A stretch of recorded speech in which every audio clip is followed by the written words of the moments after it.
Film शुरू होती है और हम एक स्कूल बस के अंदर एम्बर नाम की छोटी लड़की को देखते हैं जो ड्राइंग बना रही होती। अगली सीट पर बैठा लड़का जो उसका दोस्त है, जो उसे तंग भी करता है, उसके हाथ से ड्राइंग छीन लेता है, लेकिन उसे देखकर डर गया। फिर टीचर एम्बर के डैड को स्कूल बुलाती ताकि वो भी अपनी बेटी की ड्राइंग देख सके, जो देखकर डैड भी काफी हैरान रह जाते हैं क्योंकि ड्राइंग में एक मॉन्स्टर एक इंसान को चाकू मार रहा होता है। बाद में स्कूल की काउंसलर एम्बर को बुलाती है ताकि वो उसके इमोशंस, फीलिंग्स यानी जो उसके जज्बात है उनके बारे में बात कर सके। एम्बर बताती है कि मैंने ये ड्राइंग अपने उस दोस्त को सोचकर बनाई थी जिसने मुझसे बस में ड्राइंग को छीना था, क्योंकि अब हालांकि वो मेरा दोस्त है लेकिन हमेशा तंग करता रहता है। ये सुनकर काउंसलर जवाब देती है कि इस तरह की डार्क फीलिंग्स आना नॉर्मल है और उनको ड्राइंग की सूरत में बना देना बेहतर है, बजाय कि इंसान असल में ऐसा कुछ कर गुजरे। फिर काउंसलर उसे जाने देती है, लेकिन एम्बर अपनी अजीब नोटबुक वहीं छोड़ देती है। दोपहर में एम्बर का भाई जिसका नाम जैक है वो जंगल में घूम रहा होता है, उसके पास मोबाइल भी। अचानक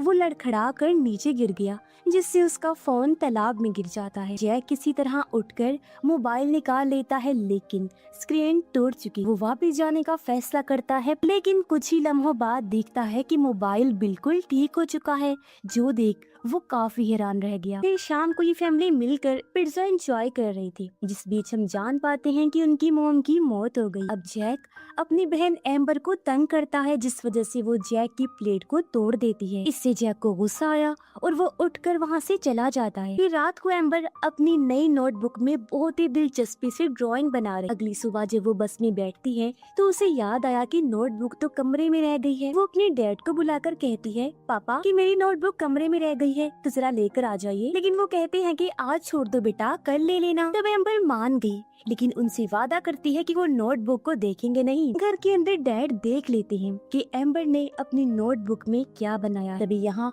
उसकी बहन यानी एम्बर की आंट आ गई और उसके अचानक आने की वजह से डैड डर जाते हैं। फिर दोनों बात करते हैं कि घर बेच देना चाहिए, लेकिन आंट जानती है कि एम्बर के डैड इस फैसले पर पक्के नहीं हैं। इसीलिए वो उनसे कहती है कि जब भी लोग घर देखने आए खरीदने के लिए यानी कि बायर्स, तो तुम बाहर ही रहना और अगर उनके सामने आओ तो चुप रहना। डैड कार के अंदर होता है, उसके दिल में अभी भी नोटबुक को लेकर सोचे, लेकिन वो उसे साइड पर रख देता है। कुछ देर बाद गलती से उसे कॉफी गिर जाती है। वो जल्दी से साफ करने लगा और भागकर घर के अंदर आ जाता है।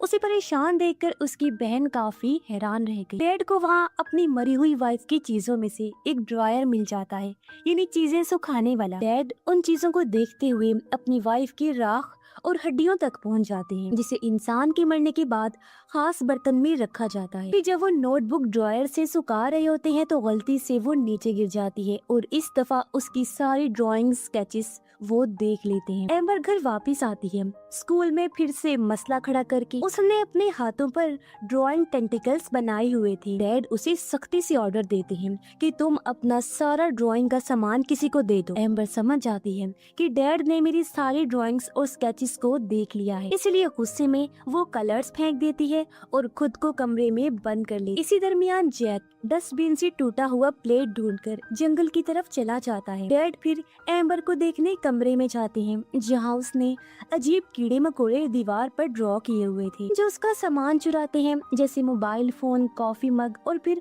उसके जिस्म के हिस्से भी। कुछ देर बाद डैड एम्बर के साथ घर से बाहर होते हैं क्योंकि उनकी बहन घर के अंदर बायर के साथ बिजी होती है। डैड एम्बर से कहते हैं कि तुम पहले बहुत खूबसूरत चीजें ड्रॉ करती। एम्बर जवाब देती है, लेकिन फिर भी आप हमेशा उन्हें फेंक दिया करती। ये सुनकर डैड फौरन घर के अंदर गए और एक बॉक्स लेकर बाहर आते हैं जिसमें एम्बर की सारी ड्राइंग्स होती हैं जो उसने कभी अपने डैड के लिए बनाई। एम्बर ये देखकर समझ जाती है और डैड को अपनी नई खौफनाक ड्राइंग दिखाती है जिससे वो थोड़ा घबरा गई, लेकिन फिर उसके पुराने ड्राइंग्स में से एक को निकालकर नोटबुक में चिपका देते हैं और कहते हैं कि तुम्हें अच्छी चीजें भी बुरी चीजों के साथ रखनी चाहिए। एम्बर फिर भी उसे थोड़ा और क्रीपी सा, अजीब सा बना देती है जिसमें वो नीले रंग का बड़ा सा मॉन्स्टर बनाती है। उसका कहना था कि मैंने इस तरह के और भी बहुत सारे मॉन्स्टर्स, क्रिएचर्स बनाए हुए हैं जिन सबको आइडल्स कहते हैं। उधर जैक घर लौट आता है और जो टूटी हुई प्लेट वो जंगल में तालाब के पास लेकर गया था वो ठीक हो गई होती है। तभी उसके जहन में अजीब ख्याल आया कि अपनी माँ की राख तालाब में ले जाऊं। एम्बर उसे निकलते हुए देख लेती है और नोटबुक लेकर उसके पीछे चली जाती। अचानक पीछे से आकर जैक को डरा देती है और बॉक्स छीनने की कोशिश करती है, जिस बीच नोटबुक तालाब में गिर गई। जैक एक स्टिक से उसे निकालता है लेकिन पानी अजीब सी आवाजें करता है। दोनों घबराकर भागते हैं और एम्बर जैक को दिखाती है कि नोटबुक की सारी ड्राइंग्स मिट चुकी हैं। तभी उन्हें जंगल से गुर्राने की आवाज सुनाई देती है।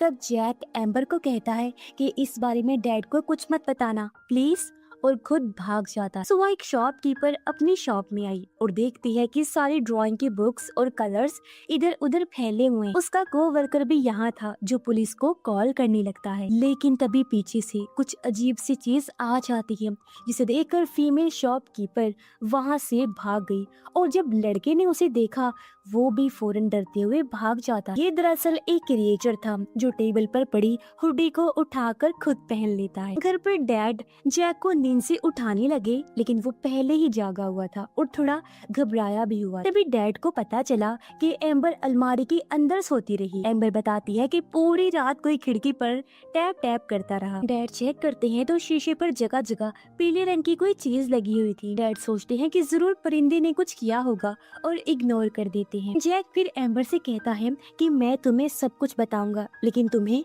बस चुप रहना होगा। तब उनकी ये बात डैड भी सुन लेते हैं। जब बस आती है तो डैड जैक को रोकते हुए कहते हैं कि अगर कोई बात परेशान कर रही है तो तुम मुझे हमेशा बता सकती हो बेटा। तब जैक उन्हें तालाब के बारे में बताता है और कहता है कि उसमें जो चीज भी जाती है वो जिंदा हो जाती है। एम्बर की स्केच बुक भी उसमें गिर गई थी, इसीलिए उसकी ड्राइंग्स की सारी चीजें जैसे कि क्रिएचर, मॉन्स्टर्स और उसमें जो हो रहा है सब जिंदा हो गई हैं। डैड चिढ़ गए लेकिन जैक प्लेट वाली बात बताता है। फिर भी डैड यकीन नहीं करते और उसे बस में जाने के लिए। डैड जब विंडो साफ कर रही होती हैं तो उन्हें जंगल से कुछ अजीब आवाजें सुनाई देती हैं। वो घर के अंदर आए और देखते हैं कि उनका कॉफी मग गायब है। इस दौरान उसकी बहन घर साफ कर रही होती है और देख लेती है कि उसने जानबूझकर अपनी वाइफ की सारी तस्वीरें दीवार से उतार दी। इसके बाद डैड जब सामान लेकर बाहर आते हैं तो उन्हें टूटी हुई प्लेट बिल्कुल ठीक मिलती है। बस के अंदर एम्बर अपने भाई जैक से गुर्राने वाली आवाज के बारे में पूछती रहती है और उसका दोस्त उनकी बातें छुप कर सुनते रहता है। थोड़ी देर बाद बस रुकती है क्योंकि रास्ते में एक खराब गाड़ी खड़ी जिसके आसपास नीले रंग का लिक्विड बिखरा पड़ा होता है। और अब एम्बर आखिरकार उड़ते हुए क्रेयॉन्स नोटिस करती है, इन्हें ड्राइंग्स को रंगीन बनाने वाले कलर्स। इतनी ही देर में साइड से एक खौफनाक गुर्राने की आवाज आती है और तभी बस के पास से पहले एक नीला पाँव बाहर निकलता है और फिर दूसरा और फिर धीरे धीरे एम्बर का बनाया हुआ नीला लंबा सा मॉन्स्टर बाहर आ जाता है। वो अजीब सी आवाजें निकालता है, इसलिए ड्राइवर फौरन बस तेज चलाने लगता है। क्रिएचर उनका पीछा करने लगा, इसलिए बस उस खराब गाड़ी से टकरा जाती है और पास के खेतों में घुस जाती है। सारे स्टूडेंट्स ठीक थे लेकिन उन्हें यकीन होता है कि ड्राइवर मर चुका है और तभी मॉन्स्टर बस के पीछे आ पहुंचता है। सब बच्चे सीट्स के नीचे छुप जाते हैं। एम्बर जैक को कहती है कि बस का हॉर्न बजाने से ये जाग गया है, इसे फिर से सुलाना होगा और इसे म्यूजिक सुला सकता है। जैक ड्राइवर का फोन लेने की कोशिश करता है लेकिन मॉन्स्टर बस तोड़कर अंदर घुस जाता है। वो जैक को पकड़कर बाहर खींचने लगता है मगर अचानक लड़खड़ाता हुआ नीचे गिर पड़ा और नींद में सो जाता क्योंकि एक स्टूडेंट जिसके पास आईपॉड था उसने म्यूजिक चला दिया था। सब बच्चे बस से निकलकर भाग जाते हैं। जैसे ही जैक निकलने लगा वो म्यूजिक खत्म हो जाता है और अगला गाना बहुत स्लो था, इसलिए फौरन फिर से मॉन्स्टर जाग जाता है और सब बच्चे भागने लगे। उसी वक्त डैड की कार के रेडियो पर स्कूल से कुछ सिग्नल्स आते हैं लेकिन मैसेज ठीक से सुनाई नहीं देता। ये मैसेज दरअसल इन मॉन्स्टर्स के बारे में ही था। तो वो फौरन घर के अंदर आई और अपना फोन ढूंढने लगती हैं। उन्हें फ्लोर पर कलर्स बिखरे मिलते हैं जो अलमारी तक जा रहे थे। जब वो अलमारी खोलते हैं तो उन्हें अपना फोन और कॉफी मग मिल जाता है। मग के पीछे एक अजीब सी बॉल लगी हुई, ये भी एक क्रिएचर था जो अचानक डैड पर जंप करता है, लेकिन डैड मुश्किल से उसे उछाल कर गिराते हैं और उस पर प्लेट मार कर उसे खत्म कर देते हैं। दूसरी तरफ 4 बच्चे जंगल से निकलकर दौड़ते हैं, लेकिन एम्बर अचानक रुक जाती है क्योंकि उन्होंने उसके तंग करने वाले दोस्त को अकेला छोड़ दिया और एम्बर ने अपने स्केचेस में ज्यादा मॉन्स्टर्स ऐसे बनाए थे जो खास तौर पर उसके दोस्त पर हमला कर। जंगल में उसके दोस्त का सामना अजीब येलो एंड ग्रीन क्रिएचर से होता है। लड़का उसे भगाने की कोशिश करता है, लेकिन क्रिएचर अपने सर से बड़े बड़े कई सारे सींग निकाल कर चमकने लगा, ग्लो करने लगा और साथ ही आवाजें भी निकाल रहा था। तभी पीछे से एक बड़ा सा मॉन्स्टर निकलकर उसके सामने आ जाता है। उसने अपना बड़ा सा मुंह खोला और हमला कर देता है, लेकिन इस हमले में वो पूरी तरह नाकाम हो गया। एम्बर के दोस्त को लगा कि शायद ये मॉन्स्टर अंधा है, लेकिन एक बार फिर मॉन्स्टर ने उठकर अपना एंगल ठीक किया और उसका अगला वार बिल्कुल सही डायरेक्शन में होना था और उसके हमला करने से पहले उसके दोस्त आकर उसे बचा ले। वो ग्लोइंग क्रिएचर अभी भी वहाँ होता है, अजीब हरकतें कर रहा था।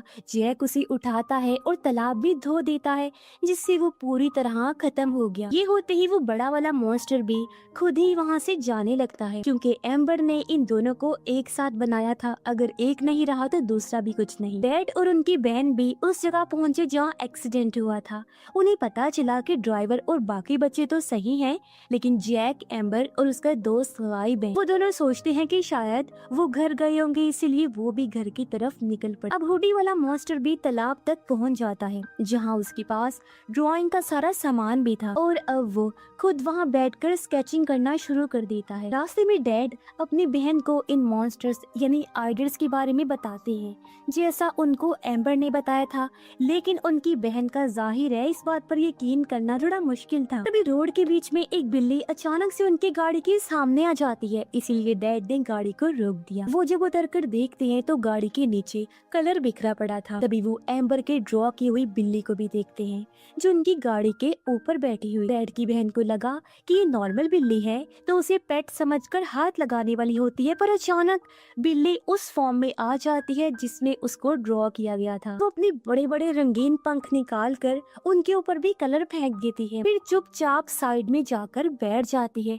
अचानक गाड़ी को जोर से दूर फेंक देती है और फिर जंगल में चली जाती है। बच्चे कलर्स निकालकर फैसला करते हैं कि मॉन्स्टर्स के खिलाफ लड़ने के लिए एक हथियार ड्रॉ करना होगा। वो फिर अजीब सा हथियार ड्रॉ करते हैं। उधर दोनों बहन भाई जब घर वापस आ रही थी तो रास्ते में उनकी बहस होने लगती है। एम्बर की आंट उससे कहती है कि तुम कैसे उनकी माँ की यादों को मिटाने की कोशिश कर रही हो। यही वजह थी कि एम्बर ऐसे क्रिएचर्स ड्रॉ करने लगी। इसी दौरान उनकी नजर एक बहुत बड़े परिंदे पर पड़ती है जो वाल पोस्ट पर बैठा होता है। दोनों काफी घबरा गए, फौरन घर की तरफ भागने लगते हैं। एम्बर का दोस्त उससे पूछता है कि तुम मुझे मारना क्यों चाहती थी, वो भी इतना ज्यादा। तब एम्बर उसे वो टाइम याद दिलाती है जब उसने एम्बर को परेशान। इस दौरान जैक ने हथियार दोबारा रीड्रॉ कर लिया होता है और ये तीनों मॉन्स्टर से लड़ने के लिए जरूरी चीजें इकट्ठा करते हैं। लेकिन निकलने से पहले एम्बर कहती है कि मुझे वॉशरूम जाना है, और तब उसका दोस्त भी साथ चला गया क्योंकि उसे भी जाना। एम्बर अपने रूम के वॉशरूम में चली गई। उसने दरवाजे को लॉक कर दिया था।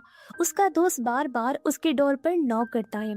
तब जैक उसे कहता है कि दूसरे कमरे में चले जाओ। जैसे ही वो दूसरे कमरे में जाता है तो पूरा रूम आइडल से भरा होता है, जो स्पाइडर्स की तरह के क्रिएचर्स थे और दीवारों पर रेंग रहे होते हैं। इसलिए वो चुपचाप डोर बंद कर देता है, लेकिन जैक देख लेता है कि कुछ आइडल्स उसकी बॉडी पर चिपक गए हैं। जैक फौरन दौड़कर आया, उसे दीवार और फ्लोर से टकराता है ताकि आइडल्स को खत्म कर सके। एम्बर जैसे ही बाहर आती है तो एक आइडल छत से अंदर आ जाता है। वो पीछे होती है और सीधा उस कमरे में गिर जाती है जो आइडल से भरा हुआ था। सब क्रिएचर्स फौरन बाहर निकल आते हैं। जैक एक वाटर गन उठाता है, लेकिन एम्बर का दोस्त बाहर भाग गया था। जैक जितने हो सकते थे उतने आइडल्स मारने लगता है। एम्बर किसी तरह बाथरूम में घुसकर बार टब तक पहुंचती है और पानी चला देती है, जिससे क्रिएचर्स धुलकर बह जाते हैं। लेकिन बाहर अभी भी बहुत सारे आइडल्स दरवाजा तोड़कर अंदर आने की कोशिश कर रहे होते हैं। जैक सोचता है कि खिड़की तोड़कर निकल जाऊं, तभी एम्बर का दोस्त वापिस आता है और पानी वाली टैप से उन्हें एक एक करके मारने लगता है। तीनों बाहर निकल कर आए और आइडर्स को एक एक करके खत्म करते हैं और एक कोने में बैठकर सुकून की सांस लेते हैं। उधर डैड और उनकी बहन घर के अंदर आते हैं। हर जगह लाल रंग फैला हुआ था, लेकिन बच्चे तब तक जंगल की तरफ निकल चुके होते हैं। अचानक एम्बर गिर जाती है और रोना शुरू कर देती है, जबकि जैक बार बार उसे उठने को कहता है। तब एम्बर गुस्से में कहती है कि तुम हमेशा मुझे परेशान करते रहते हो। एम्बर की आंट पुलिस को कॉल करती है और फिर से एम्बर की माँ का जिक्र करती है। वो कहती है कि असल में एम्बर सही है, जो अपने असली जज्बात छुपाने की बजाय उन्हें सामने ला रही है इन मॉन्स्टर क्रिएचर्स के रूप में। तभी उन्हें खिड़की पर टैप टैप की आवाज सुनाई देती है। जब वो चेक करते हैं तो देखते हैं कि ड्रॉ की हुई बटरफ्लाई अपने पंख हिला रही है और तभी बटरफ्लाई उड़ जाती है और वो उसका पीछा करने का फैसला करते हैं। जैक जंगल में अपने घर का बहुत सारा सामान देखता है जिस पर रंग लगा हुआ था और ये सारा सामान आइडर्स चुरा कर लाए थे। ये वही सामान है जो गायब हो गया था। ये सारा कुछ एक स्वीट सी प्यारी सी पेंटिंग के पास रखा हुआ था, वो पेंटिंग जो एम्बर ने बचपन में बनाई। वहाँ जैक को एम्बर की और ड्राइंग्स मिलती हैं और वो तलवार वाली ड्राइंग उठाता है। आगे जाकर उसका सामना हुडी मॉन्स्टर से होता है, जो तालाब के किनारे बैठा हुआ अभी भी ड्राइंग बना रहा था। वो मॉन्स्टर एक और डीमन ड्रॉ करता है और उसे तालाब में गिरा देता है। जैक भी फैसला करता है कि मैं भी हथियार वाली ड्राइंग पानी में फेंकूंगा, लेकिन क्रिएचर सामने आ जाता है, इसलिए जैक स्केच गिरा देता है। हुडी वाला मॉन्स्टर उस पेज को पकड़कर फाड़ देता है। इसी दौरान एम्बर का दोस्त अपना खुद का बनाया हुआ फ्लेम थ्रोअर जो आग निकालता है वो दिखाता है।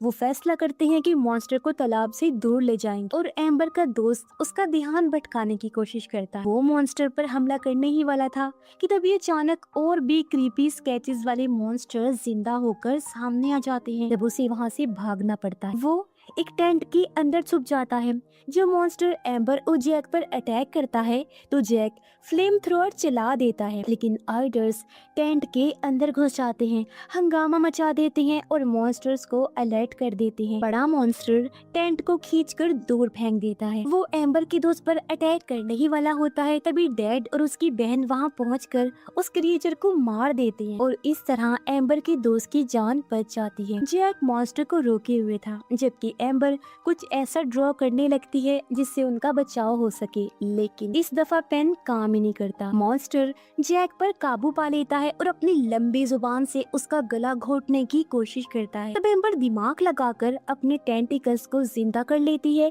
और मॉन्स्टर से कुछ देर तक लड़ती रहती है, लेकिन मॉन्स्टर किसी तरह उससे भी पकड़ लेता है। तभी जैक अपनी तलवार को जिंदा कर लेता है और एक ही वार में मॉन्स्टर को काट के खत्म कर देता है, लेकिन वो हुडी मॉन्स्टर अभी भी जिंदा होता है और दोबारा उन पर अटैक कर देता है। और तब एम्बर का दोस्त अपना ग्लोइंग हथियार चलाकर मॉन्स्टर को उड़ा देता है। डैड भी वहाँ पहुँच गई। वो एक दूसरे की तरफ भागते हैं, लेकिन अचानक एक ड्रैगन एम्बर पर हमला कर देता है। तब एम्बर अपने टेंटिकल्स का यूज करके ड्रैगन के टुकड़े टुकड़े कर देती है। वो अपने डैड के गले से लग जाती है और तभी उसकी सारी अच्छी ड्राइंग्स तालाब के अंदर जा गिरती। अंदर जाते ही वो हिलने लगी और जिंदा हो जाती है। अब टाउन के सारे लोग अच्छी चीजों को आसमान में उड़ते हुए देखते हैं। जैक तालाब के सामने खड़ा होता है, अपनी माँ की राख तालाब में गिराने का फैसला करता है। डैड उसे रोकते हुए कहते हैं कि अपनी माँ को खोने का दुख तुम इतने टाइम से झेल रहे हो। सच तो ये है, गम को महसूस करना और बर्दाश्त करना बहुत जरूरी है,